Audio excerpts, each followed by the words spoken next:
Journal. Bonsoir à tous, merci de votre attention. Il n'y a donc aucun survivant parmi les 6 skieurs disparus depuis lundi à Val d'Isère.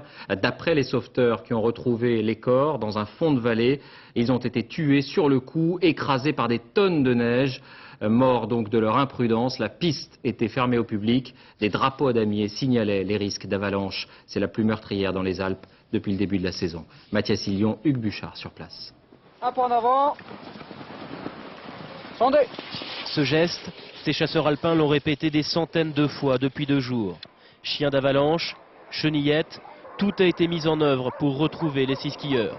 Depuis la découverte d'un premier corps hier soir, les recherches se sont concentrées sur cette zone hors piste de 250 mètres de long sur 30 mètres de large. De proche en proche, d'heure en heure, les autres skieurs sont retrouvés ce matin. L'avalanche ne leur a laissé aucune chance de s'en sortir. Là, ils n'ont pas été emportés, ils n'ont pas été roulés.